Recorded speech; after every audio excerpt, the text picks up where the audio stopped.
the best way to get into it, and we've done it that way in the past, is to leverage off your own home. Yes. And that way you're getting 5.5% interest rate, rather than 7.5%.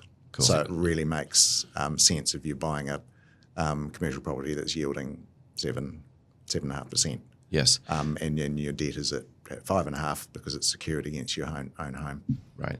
And this is why it's so important to think about this as a playbook, right? It is a strategy that will unfold progressively through time. It's not necessarily something that you just start out doing. Like, some people can, if they're in that position where they can come up with a cash deposit. Definitely, yeah.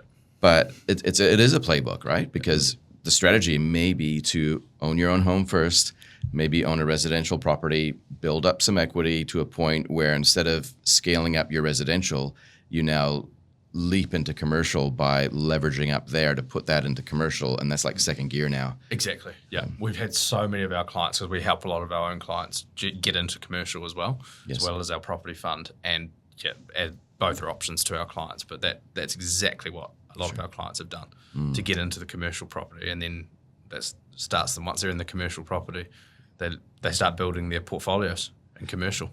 And you don't look back, generally? Generally speaking, Yeah. they start to sell off their residential. Carl and I, we've sold off our residential. Is that right? Yep. Because I think the first time I talked to you, Jack, was when I think you bought your first place when you were 21? Yes. Your first that's correct. residential? Yep.